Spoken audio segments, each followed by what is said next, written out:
to another Dove Juniors podcast, where today we will be chatting with presenter, actor and writer Helena Mitchell. Helena is currently touring the UK and Ireland as the lovable Chili in the Olivier Award nominated Bluey's big play. Can I just say, my brother absolutely loves Bluey. Helena's other credits include voiceover for Lego, WhatsApp and Huggies, presenter and actor for BBC Teach, character actor for Milkshake Live and Kate and Mim Mim, and more recently puppeteer, voice actor and writer for the popular YouTube Kids channel The Fizzy Show.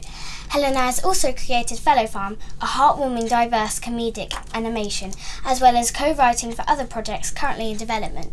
As a neurodiverse, creative and advocate for inclusivity, Helena's passion for children's media goes far beyond the page, stage and screen.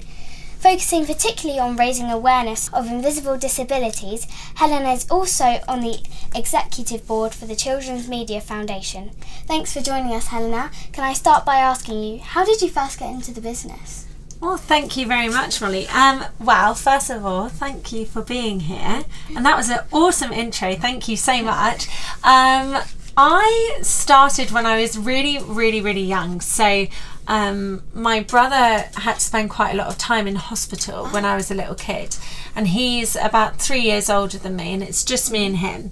And he had to spend about just under a year in hospital, and I was meant to be staying with my grandparents, but apparently after 3 days, I was only 3 years old, I said, I don't want to be here, and I wanted to be with my mum and dad. So they drove me down to Southampton Hospital, which is where my brother was, and there was a programme back in the day called Smart, and it was like an art programme on CBBC, I think it was.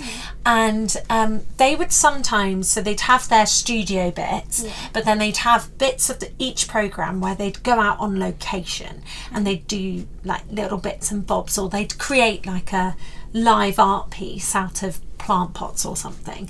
And it just so happened that the day that I was there, Mark from Smart, he came in to the to one of the rooms in the hospital. I was only 3, so I can't remember much, but they were doing a like a fingerprint or a handprint thing on the wall, and they were making the shape of a dinosaur. That's cool. And I came in and I purely accidentally stumbled upon it, and I just walked into the room and they were finishing up, and I remember he was doing his final piece to camera, and I walked straight in and went, I'll put my hand up there. And I went on and did it, and I just looked at all the cameras and I loved it. And then from there I had the bug, and I just always wanted to do stuff. My grandma always tells me, bless her, she's 92 now, and she always tells me, oh, when you were younger you used to turn around to me and say, I want to be an actor, Grandma, and I used to laugh. And then I carried on, did all the after school clubs, went off to drama school in Guildford, and then graduated, and the rest is history. So can I ask you next, you've worked in so many different parts of the industry, which one is your favourite and why? Oh, that is a tough question, Mollie. I don't think I have a favourite part. I think a lot of perhaps older people, sometimes maybe younger people as well, will have heard the phrase, you need to niche down, you need to just do one thing, don't do all these things, don't do voiceover and acting and writing and presenting and comedy and all this, just do one thing. But I love it all. I genuinely love it all, and I don't think I could be fully content and happy in life just doing one. I love doing it all. Choose. Yeah, because you do music, singing and dancing, is that right? And you wouldn't be able to pick one, would you? And don't you think, I don't know about you, but don't you think that the skills that you get from each one, or the different parts that you're using, really helps the other parts? So like voice acting really helps your acting for stage, but also your acting for stage really helps your voice acting. Don't you think? So I don't think I could pick. I wouldn't be able to either. I haven't answered your question, but I don't think I'd pick. Can you tell us a bit about your work on raising awareness of invisible disabilities and why this is so important? Yeah, absolutely. So just in case anyone doesn't know, invisible disabilities are just that. So they're disabilities that are invisible, so you can't see them. So it might be a lot of people are more aware now of things such as like ADHD and things like that. Like you can't necessarily see it. It's not like when you break an arm, someone might wear a cast, you can see that. So it's all invisible stuff. And my brother is quite heavily disabled, and so I've always grown up with that. And then when I was 21, I graduated drama school, and I went through this massive ordeal of a bit of a health scare, and it took about just under a year. And I went through so many different tests and diagnosis and things like this, and it turns out that I had something called lupus, which is an autoimmune condition. So it's all sort of invisible, it's all internal, and it's to do with your immune system. And then from that I ended up getting a lot more autoimmune conditions as well. So all of them were invisible. And to me, there's still, I feel like we've come a long way in terms of the stigma of disabilities and things like that, but I feel like there's still a long way to go, particularly with invisible disabilities. I feel like there's a lot of stigma around it, and I feel that particularly, I mean, all my work is children's media, right? I love the children's industry, so particularly with children, a lot more children, as we're getting more aware and more advanced in our kind of medical knowledge, children are getting diagnosed with invisible disabilities a lot younger, which is fantastic that they're getting the diagnosis early on, but it's also very challenging when you've got all this stigma. So I feel that it's really important to talk about it and be really open and honest, because I feel that a lot of stigma comes from the unknown, right? And that fear of not knowing, particularly for someone who doesn't understand, and particularly children, like at school, for example. If someone doesn't understand, they might get, I don't know, they might get a bit angry, or they might get quite confused, and they might potentially be a bit mean to that person. And it's just purely because they're scared and they don't know, so they're lashing out in fear. So I feel the more we talk about it and the more we normalise it, then the easier it'll be for everyone. We can all do whatever we want to do. I mean, there's times where people have told me, you can't be an actor, you can't be a voice actor, you've got to go and work in a part-time job, sat down 3 days a week. And I thought, nah, I don't want to do that. No, that's not a bit of me. I mean, imagine if someone told you that. You wouldn't be very happy, would you? No. No, I don't want to do that. And it's that same feeling of, I knew that I really wanted to succeed in this career, so I didn't want to let my health condition stop me. But what I've been learning is you also have to listen to your body, right? And there are some days where you need to rest and you need to give your body a little bit more love. But it's that learning curve, and I feel if we spoke about it more, then people would have more knowledge. They'd be able to help themselves a lot more, and therefore just really be able to live out all their dreams. And that's all I want for anyone. So can I ask you next, what has been your career highlight so far? Mollie, you're coming in with all the tough questions. Gosh, I don't know. This is very cheesy, but I would say that arguably every job I've done has been a highlight in some way, because I'm very aware that there are many, many actors. There's many voice actors, many writers, many presenters in this world, in the UK, who are super duper talented, and for whatever reason aren't getting consistent jobs, aren't getting consistent work. And so I feel very fortunate to be in consistent work and to have been in consistent work for the last 10 years. So I feel very grateful for that, and therefore I feel like every job I've done is a highlight in some way, because of the people that I've met, the people I've worked with, the show that I've done, or perhaps the project that I've done, like if it's a voiceover project that I've done, and the things that I've learned from it. But If I really had to pick one, I would probably say, for voiceover, I'd actually say it was probably the Veet hair removal cream advert that I did, which sounds very bizarre, and it is very bizarre, Mollie. But that was my first kind of big break into voiceover. So that was an amazing experience and something I'll never ever forget, because I was on tour with Milkshake live, Channel 5's Milkshake, and you'll never believe this, Mollie. I had to go up to Skegness, and I was on my way up, and I was very close to Skegness. Now, Skegness, do you know where that is? No, I don't think so. Very high up the country, right?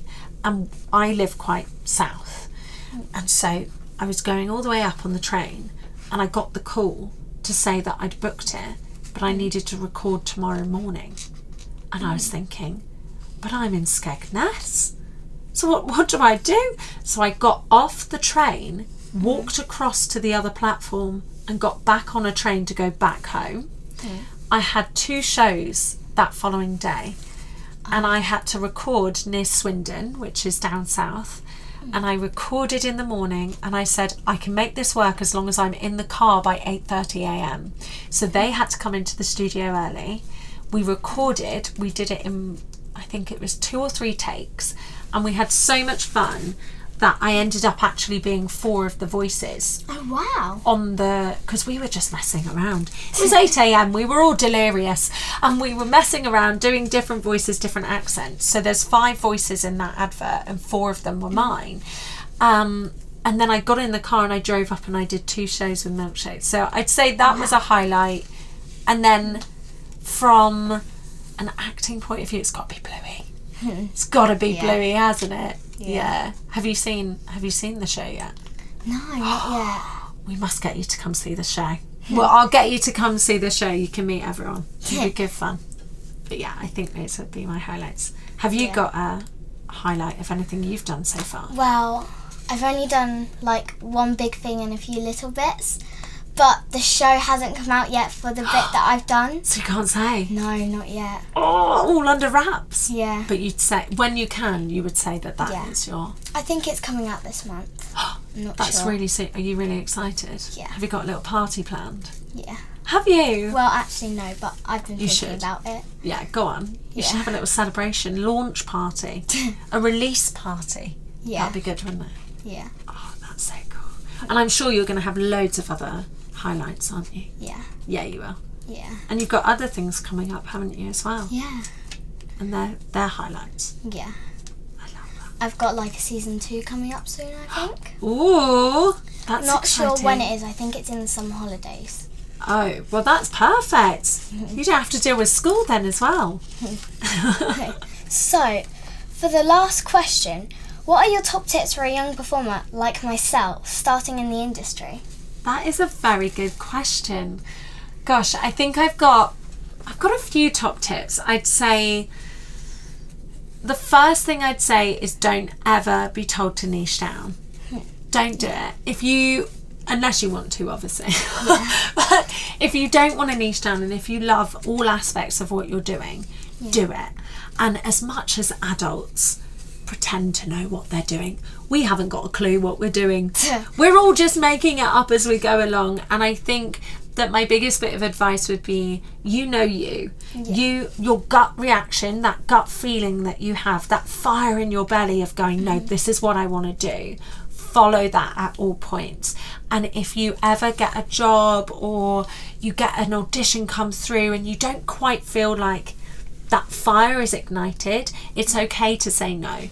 It's okay to go, do you know what? I don't think that's for me. I actually had an audition come through this morning and I responded saying, do you know what? I don't think this is for me. It's not giving me the fire in the belly. I don't think it's where I want to go, but it looks amazing. It's just not quite for me. And I think we need to not be afraid of saying no. I think a lot of people think that they have to be a super duper famous actor or super duper successful to be able to be in a position to be able to pick and choose where they want their career to go. But I don't think that's the case. I think we can pick and choose from From now, you can pick and choose what you want to do and what you feel is right. And by all means, take advice of, older people like me, absolutely ancient people. But just remember, we don't really know what we're doing either. No one really knows. We're all making it up as we go along. And then I think the only other bit of advice that I would give, and it's a strange one, Molly. It's strange, so bear with me. Don't be a chicken burger if you're a beef burger. Shall I explain? Yes. Okay. Please. So, if you have to hypothetically imagine that you're a beef burger, right? Okay. You're a full-on beef burger. You're the best beef burger there is. But there is an audition coming up, and they're looking for the best chicken burger. But your agent or someone or somehow you've got an audition for that, right? Someone's put you up for that. But they're looking for a chicken burger, and you're a beef burger.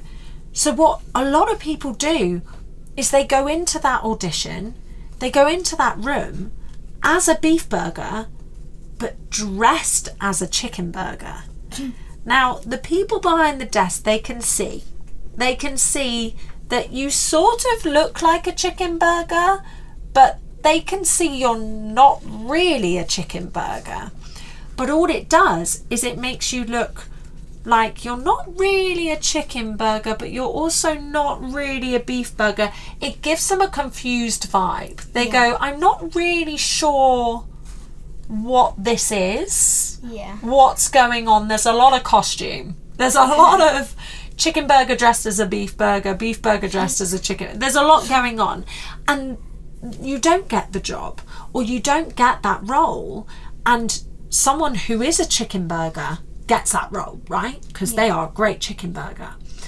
And what I'm trying to say is, if you do happen to get like a chicken burger audition, go in there as a beef burger. Go in there as the best beef burger there is, because you won't get the job, but they will remember that you were a fantastic beef burger. And you don't know, next week they might get a casting come through looking for the best beef burger, and they'll go, we saw the best beef burger last week, let's get her in, we don't even need to cast. Done, sorted. So I think what I'm trying to say with that is, know who you are, know what your skill set is, and stick to it, and stick to it strong. Obviously, by all means, add skills. It's a great thing to add skills and to learn from others. So I think just always stay true to who you are and what your skill set is. Yeah. That's what I'd say. Have you got any tips for other people? I'd say just like try your best and do the best you can, and you never know, you might get the role if you do your best. Exactly, because they'll see you, right? Yeah. They'll see your passion. And do you have any top tips for when you're doing a job or if you're doing an audition? Just like the same, do the best you can and like bring loads of energy in it. Even if you're voice acting, just like if you want to like move and stuff, just do it. Like just you're in the studio, just don't get embarrassed. Like it's okay. That's a really good advice, because do you find that a lot of people want to just be very static? Yeah. So you'd say move more, get into it. I love it. Is that what you did for your voice stuff? Yeah. Because I've seen your show reel. It's amazing. Because you're Thank super you. bendy as well, aren't you? Yeah. You do lots of, is it gymnastics or acro? Acro. Acro. And that's like gymnastics, isn't it? Yeah. But with dancing. Yeah. Oh, I love it. It's super cool. Yeah. I loved watching it. And your acting piece as well was so cool. Were you nervous? A little bit. Yeah. Yeah. Was 'cause it fun? Yeah. Yeah. It was my first time doing it, so yeah. Oh, Like really? everyone gets nervous, like doing Yeah. everything the first try. And what do you say to you? Do you get any of your friends at your stagecoach? Do you get any of your friends just before they go on stage going, I'm really, really nervous, I don't want to do it, I can't Yeah, do when it. I was younger, when I think it was my first ever show, my best friends, they like my other friend, she was like, oh, I'm really nervous, I really don't want to go on. And I just said, look, it's just those butterflies in your tummy, like, you can do this, come on, you can do it. Oh, did it really help? Yeah. Oh, bless her. And did she go and smash it? Yeah. Were you really proud of her? Yeah. Oh, that's super sweet. So would you say that butterflies are okay then? Yeah. Because you can get through them with help with your friends. Aw, that's so sweet. So true as well. So do you love doing all of this with your friends? Yeah. Do they love it as well? Yeah. Do they all want to be actors? I'm not sure. I think some of them want to be singers, or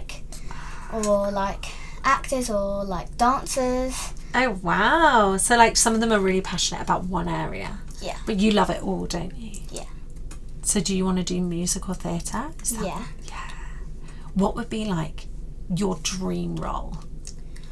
Probably, I'm not sure. I would want to do everything with performing because I love performing. So anything that comes along. Yeah. I love that. Have you got a favourite musical? Probably Matilda. Yeah. What's your favourite song? Probably Naughty. Yeah, that's a good song. And outside, it's probably I Knew You Were Trouble by Taylor Swift. Are you a Taylor Swift fan? Yeah. Because she's on tour, isn't she? Yeah. I've got quite a few friends that are going to see it. I'm not, unfortunately. Yeah, my friend's going to see it. I'm so jealous. Did you get tickets? No. Oh, nor did I. They're very expensive. They are, aren't they? But do you know what? I'll just let them enjoy it. Thanks for joining me today. No, thank you for having me. You've been so awesome. I've loved all your questions. Thank you. Thank you for joining us, everyone.